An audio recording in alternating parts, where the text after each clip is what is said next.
de la terre. Verset 2.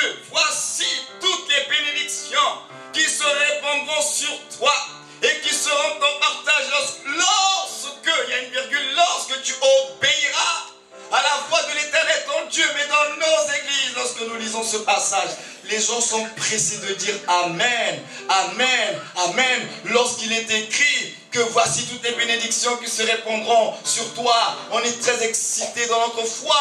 Nous disons Amen, Alléluia. Il dit je te donnerai la supériorité sur toutes les nations. On est pressé de dire Amen, Alléluia. Tu seras béni dans la ville et tu seras béni dans les champs. Nous disons Alléluia. Le fruit de tes entrailles, le fruit de ton sol, le fruit de ton troupeau, tes portées, etc. On dit Amen, le verset 7.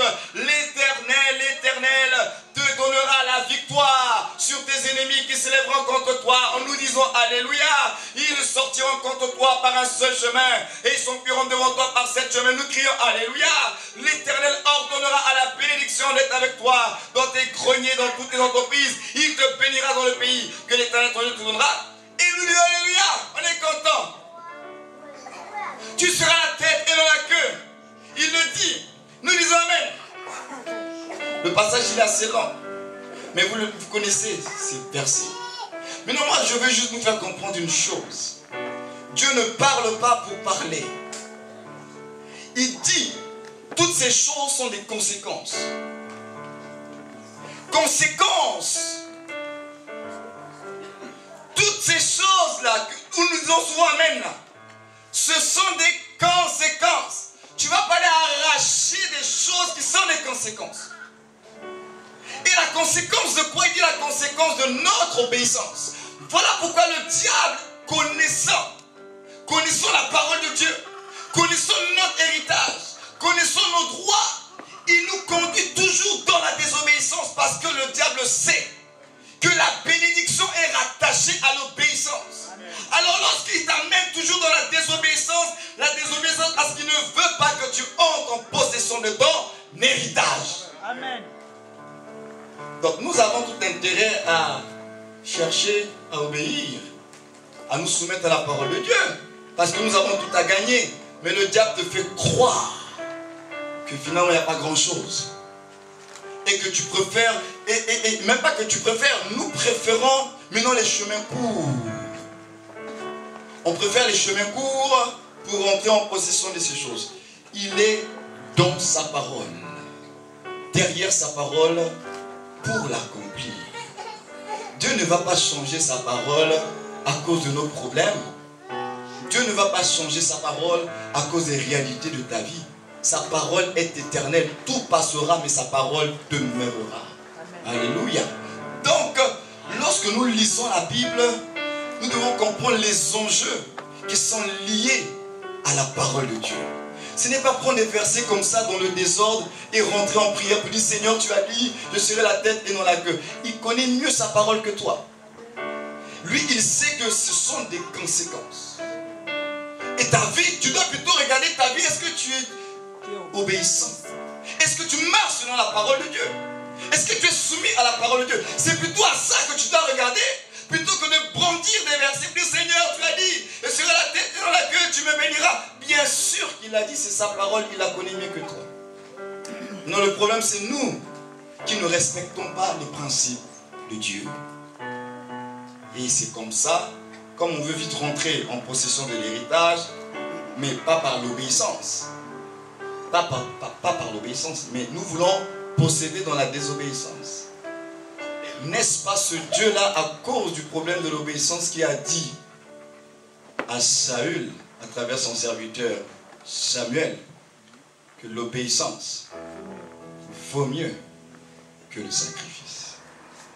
Et que la désobéissance est aussi coupable que la divination. L'obéissance, Dieu ne joue pas. Vous savez, le problème de l'humanité avec Dieu et nous, c'est un problème d'obéissance, c'est pas autre chose. Ce que Dieu a recherché, et ce que Dieu recherche toujours des hommes, c'est notre obéissance à sa parole, à sa volonté. Dieu ne cherche pas autre chose. Il veut voir est-ce qu'on a un cœur obéissant. Voilà pourquoi le premier Adam a échoué par sa désobéissance. Dans un jardin appelé Éden.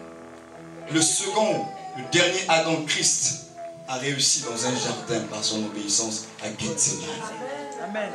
Et à cause de l'obéissance du dernier Adam, Christ, il nous a crédité sa justice et nous avons été justifiés à cause de son obéissance. Mais la désobéissance du premier a apporté la malédiction sur l'humanité. Mais l'obéissance du dernier a apporté la bénédiction et la justification. Amen. Dieu ne joue pas avec cette affaire d'obéissance. Nous devons apprendre à nous soumettre à la parole de Dieu. Alors, on n'est pas dans les arracher. C'est plutôt comment j'obéis à sa parole. C'est ça le problème. Si je ne comprends pas ça, ça va être un autre souci. Alors, pourquoi nous ne possédons pas? Première chose à savoir, nous ne possédons pas parce qu'on n'est pas des fils, mais on est des enfants. Il a dit dans Galates 4, verset 4, qui est notre verset de base, aussi longtemps que l'héritier est un enfant, il ne diffère en rien d'un esclave. Aussi longtemps que tu restes un enfant, c'est-à-dire un bébé en Christ, un bébé spirituel, il te sera difficile d'entrer en possession de ce qui te revient de droit.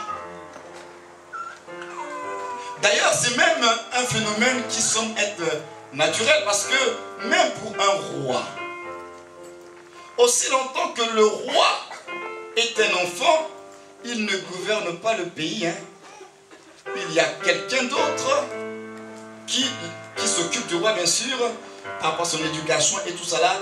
Mais ce n'est pas le roi, tant qu'il est enfant, qui gouverne. Pour qu'il gouverne, il faut qu'il ait atteint une certaine majorité, une certaine maturité.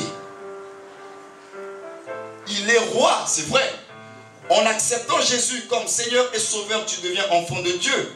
Appelé à régner avec Christ, les promesses de Dieu, l'héritage te concerne, c'est pour toi.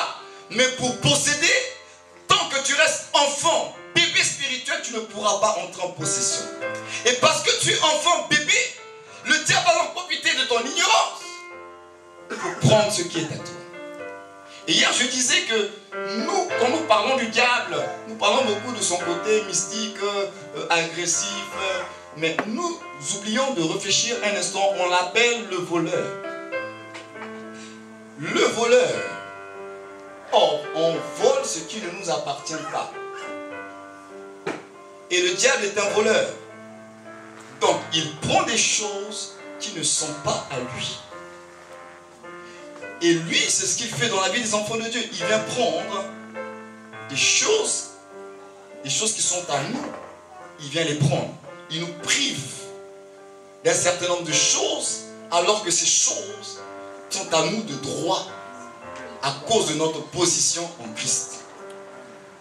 Et tant qu'au niveau de notre mentalité, nous ne prenons pas conscience que ces choses sont à nous, on va continuer à se lamenter, pleurer, invoquer Dieu, aller dans des jeûnes, aller dans des retraites, vous pleurez parce que ces choses ne sont plus là. Mais il dit aussi longtemps que l'héritier